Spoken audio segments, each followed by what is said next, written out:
the start of Ask Porky is a Beatles song. Yes, called it is. Help. That's right. Would you like to sing it? I'm going to, okay? Go on, just pretend it's the start of the Help! song. I need somebody's help. Not just anybody's help. I really need somebody's help. When I was younger, so much younger than today, I never needed anybody's help in any way. But now these days are gone. I'm not so self-assured. Now I find, I changed my mind. I've opened up the doors. Okay, that's enough of that. I thought so. Normally I would come in now and the music would fade down. That's right, yeah. And I would say, now that music can only mean one thing. It must be Ask Porky. And we've got a whole series of questions here, and I'm going to ask you to be as concise as possible. Okay. While at the same time answering as many as possible. Of course. And I have them in here in my hot little hand. Right, okay. Do you think you'd want to put your drink down? So I'm going to put my drink down for a second. Yeah. And by the way, if you're watching this on the live stream, if you send in a decent question, well, you might be able to get that answered live as well. Absolutely. We have our assistant, Izzy, who is editing the inputting questions. And by the way, she's a top editor. Producer as well. And top producer. Yeah. Top producer and editor.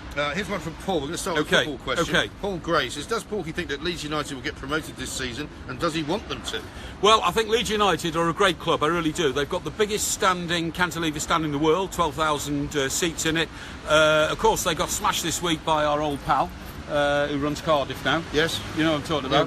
Neil Warnock, that's right. Yeah, they got smashed, but they're still second in the table. Cardiff and Leeds probably can go up, and by the way, both be very welcome back in the Premier League. I'm all for it. Neil says this, I have a short 4-night trip abroad coming up. Should I pack 4, 8 or 16 pairs of pants and socks from Debenhams? 4-day trip, I would go with 8. And the reason is, I have a... That's 2 a day? Yeah, 2 a day. 2 changes a day?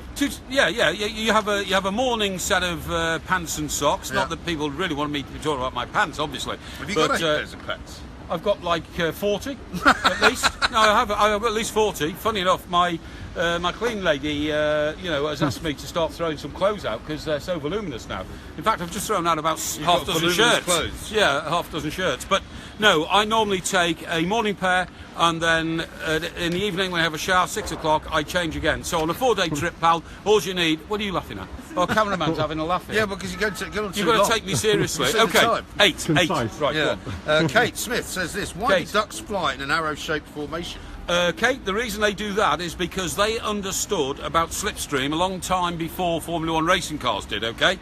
Because if you're a Formula 1 racing driver, you can hug in behind Lewis Hamilton and then hope to beat him on the last bend because you're in his slipstream. Well, hang on, if you're behind the first duck, right, you're on either side of the duck, you're not in a slipstream. Yes, you are. Otherwise they'd fly in a straight line. No.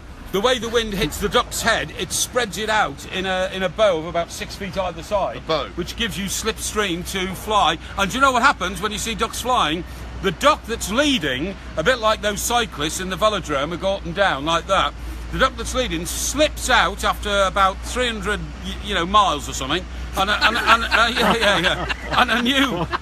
a new chief duck takes over. Really? And takes the pace. Does he wear the yellow jersey? No, the yellow jersey over. No. I think we've got a live question. Izzy is going to great. be telling us what it is. This is from Ian Eckford. Porkster, would you rather fight a horse-sized duck or 10 duck-sized horses? Would I rather fight a horse-sized duck or 10 duck-sized horses? Well, it's all fantasy world, this, and I don't like fantasy films with all these monsters in it, so I can't quite imagine a horse-sized duck. I am a duck conservationist, and therefore I go for the traditional way to look after ducks, and I don't fight them, I just feed them. How about this one from Enzo, aka Iron Man, who we met in New York? Oh, yeah, If you could interview anyone in the world right now, who would it be and why? It would be Paul McCartney, because when we were in New York recently, right, we did our show on... It was on the same avenue, wasn't it, as Madison Square Garden? Madison Square Garden is between 7th and 8th. Yeah, but it was on the... Yeah, that's right, yeah, absolutely. And we passed Madison Square Garden, we saw all the pictures, Paul McCartney on tonight, we were just down the road. Paul McCartney didn't have a show the night we did because there was a big boxing match on. I tried to tell people that actually he was frightened to come up against the two mics. That's probably not true because Paul McCartney is the biggest star in the world. To me, he's a legend, and I would love to talk to him. Okay, here's one from Duncan. Can Mr. Perry explain the difference between intelligence and blether? Intelligence and what, sorry? And blether. Blether. Yeah. Sort of nonsense. That's right. The kind of stuff you come up with all the time. Intelligence is Get away. Yeah. Intelligence is the analysis of a something that needs assimilating, and blether is usually the outpouring of a drunken Scotsman in a confused state about how to repair the world. Now, Sandra Bergson's got an interesting one, because we're standing here as the leaves are falling around us. She says, I fell for you when you said on the morning show that you'd been followed home by a leaf. Has this ever happened again? No, it hasn't happened again, but it did happen at the time. It happened at the time, believe me. Everybody had a go at me. What happens is that in the autumn, when the leaves are falling, and you may have noticed as we're filming this in an English country garden, in an English country garden. Yeah, we are. There we are. They're all over the floor, look. They're everywhere. So let me tell you, as the leaves are falling.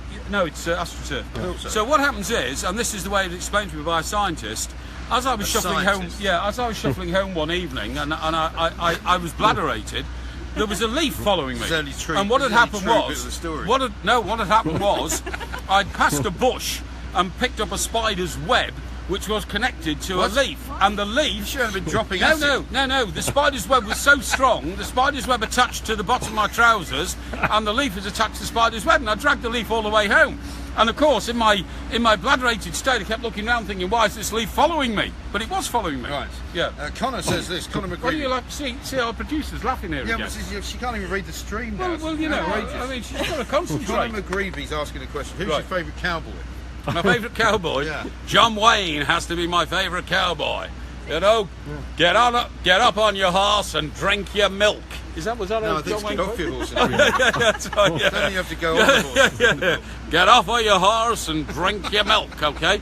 No. John Wayne was a great man. I thought he was fantastic. I think he was the epitome of American society, really? Along with Frank Sinatra, along with Superman, John Wayne, Elvis, all these great people. Spot the odd one out. Superman didn't exist. Yeah, that's right, yeah. D. Gravener says, what's your PIN number? I'm not telling you, because you might rob me of all my money, and I need it. Yeah, he's frightened of that. Yeah. Mark Cameron, how many man bags should a man own? Well, you can own one man bag. I haven't actually got a man bag, because a man bag is like a clutch, as ladies would call it, because it hasn't got it hasn't got a strap on. So then you know what I mean? Your foot on. So no, you idiot. No cars have clutch. You've got a decent car these days. You haven't got a clutch. Yeah, I've got the car of the year. Yeah, that's Your right. car is an absolutely ancient and hasn't got a clutch, has it? rubbish. Hasn't got a clutch. It has got a clutch, and the clutch is automatic. Yeah, okay.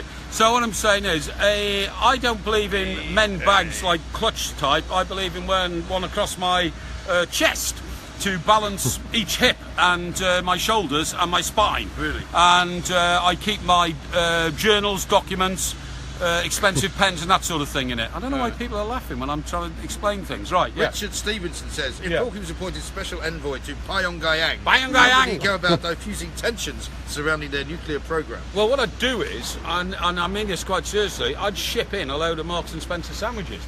Because most people in Pyongyang have to eat bark off a tree like this. Can you imagine this? Seriously, this is what happens in Pyongyang.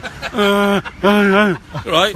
That's a decent bit of dinner in Pyongyang. Over there, it's a bit more appetising. Yeah, so I'd ship in a load of food from the West and try and help these people out. Yeah. Speaking of which, Daniel Toy says, would you rather live in Gosport, Honduras, Mexico, Brazil, or Pakistan? This is, by the way, on the heels of that story from Gosport, the crime capital of the world now. Somebody set fire to a disabled charity van. That's a terrible thing to do. What a shocking place Gosport is. Look, crime is rampant in this country, in every city you ever live in. It's very high, Gosport. Gosport's a very nice town, and the people there are very nice, and it's a good place, and it's going to be the Riviera of the South Coast very shortly. So don't worry about that. I'd rather live in Gosport. Ross says this, and Ross Burden, I'm thinking of investing in a guitar and learning to play, but am I too old at 24 to start playing? And have you got any tips to get me started? Well, I don't know anything about guitars, right, because I decided from a very early age that my skill was with my mouth, okay? I mean, like talking, you know. I'm so glad you didn't say playing the harmonica. No, playing the trumpet or something like that, you know. No, just talking. So I don't know an awful lot about guitars. Except that people who play them and play them well, you know, are my favourite people, like John Lennon and like David Bowie and like Noel Gallagher, and just like good people. Okay. Richard Goodwin says, Porky, where do you really feel like home is? Well, home to me is England. We were recently in New York, obviously, and I lived in New York for probably about 3.5, 4 years altogether. Fantastic country. Like where in all the many places that you have apartments, property, is your home. I tell you what's strange. At my age now, and I'm coming up towards the age of 60, right? And I can tell you, every time I go back to Chester and stay in the Dorchester of the North, I feel very comfortable. Yeah. I don't know why, it's where I was brought up. I always feel that people who end up where they were born are failures and losers. But I feel quite comfortable there because I'm not a failure or a loser. No, you could be later though when you go back there. Could Colin be. Wilshire says, will the IKEA electric car come as a flat pack? Well, it could do, but they're never going to work anyway. Electric cars will never happen. Believe me, it's one massive, great See, contract. your mate Dyson, the guy you called a yeah, hero, yeah, great yeah. British entrepreneur, Yeah. has got a £2 billion project yeah. to hire a lot Yeah, of people it- from the automotive well, industry. He's going to make electric cars. sorry. Are you saying that the guy that you called one of the Yeah. greatest entrepreneurs in Britain It will never is happen. wrong? It will never happen, honestly, because there's not enough electricity in the world to power electric cars. Full stop. All right. Move Richie on. says this: if Porky as a journalist is in the same league as Harry Kane, Yeah. who does MG compare with? Do you mean journalist to footballer? I guess so, yeah. I would compare you to Harry Cripps, who was the fattest Was he a Millwall murderer? player in history. Right? Harry Cripps? He had a beer belly. He scored a goal for Millwall once against Everton, and he was a disgrace as a professional footballer. You're a disgrace as a broadcaster and journalist. Really? He was a disgrace as a Well, footballer. luckily I give you a bit of an outlet. Yeah. How about this from Stuart? Will we ever see you on First Dates or The Undateables? I don't know either of those shows. All I can tell you is this: I can remember my first date. I have not become undateable. I'm just very choosy. Who was your first date then? You can't remember? Yes, I can. I can. I bet she can't remember. Yes, you can. I was 14. She'd like to forget. I was 14. Did you have a beard? Of course I didn't have a beard at 14, you idiot. And her name was Janine. Janine? Janine at 14. What happened to Janine at 14? Well, who knows? She missed her opportunity. Really? Kayang Song says this. Sorry, who? Pyong Gayang? No, Kayang Song. Oh, Kayang Tong. Porky, they say your school days are the most enjoyable and exciting. Yeah. Is that the case for you? And do you even remember your education, given it was so long ago? My school days were good, but they went on too long. I liked earning money, so I resented having to give up doing my paper round to go to school, because there was always a second paper round to go and do, which other young people who decided to bonk off school went and did the second one and earned more money than me. Problem was, if I'd have done that, my mum and dad would have been appalled that I chose to earn money rather than improve my education. I resent that. Coming up from David. What was your favourite pub in Sale? I go into the Vine and the Bull's Head, but I've heard you mention the Pelican. Yeah, it was the Pelican. It was on the other side of the main road from where I lived. It was a great pub. Sale and Altrincham, really nice places when I lived there up in David Manchester. says Altrincham was a bit posh. Altrincham is quite posh, and I have to say, very nice part of the world. I think Manchester's a great city. Johnny says, have you managed Not to that catch Manchester is Altrincham or Sale, obviously, but it's very close to. Yeah, all right, carry on. Yeah. I've got another one here from Johnny. He says, have you managed to catch up with the air hostess who was running away from you? On a scale of 99 to 100, Yes. what percentage of the New York trip did you spend bladderated? Well, I tell you, for the first 2.5 days, I didn't have a drink, really. You say you didn't have a drink. Yeah, really. That means you didn't get completely bladderated. Well, I can tell you this. I can tell you this as a secret exclusive, right?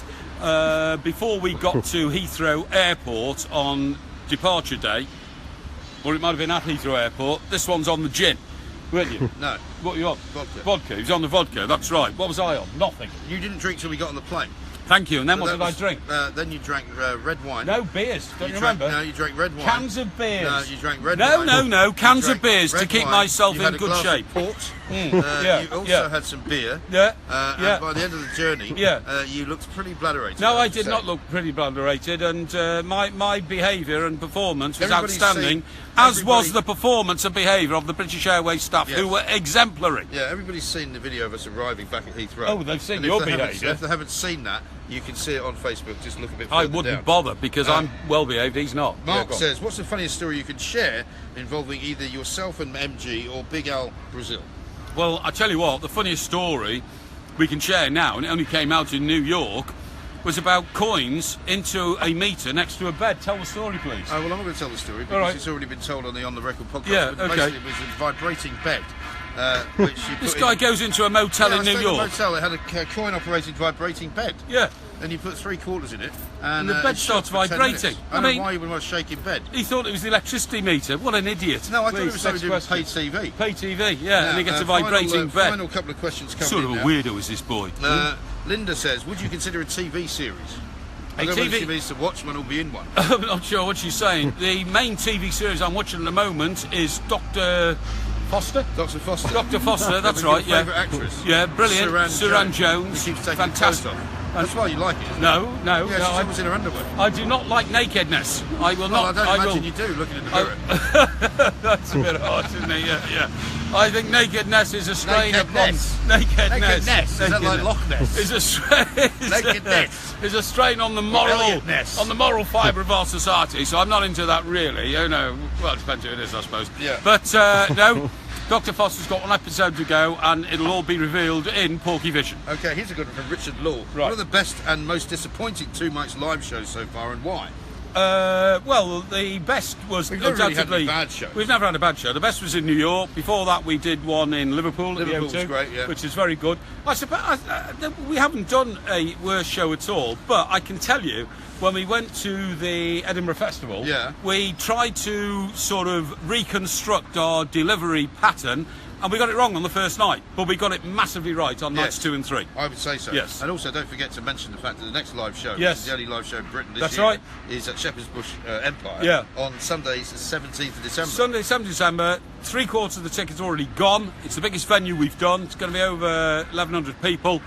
We'd love to see you there. Absolutely right. Now, finally, from Damien McLaughlin, how does a polar bear camouflage itself? Well, it's a famous story, but I'll tell you. As a polar bear, which is one of the worst predators on Earth, comes towards you... One of the best predators on Earth, surely. Well, one of the most dangerous. Yeah.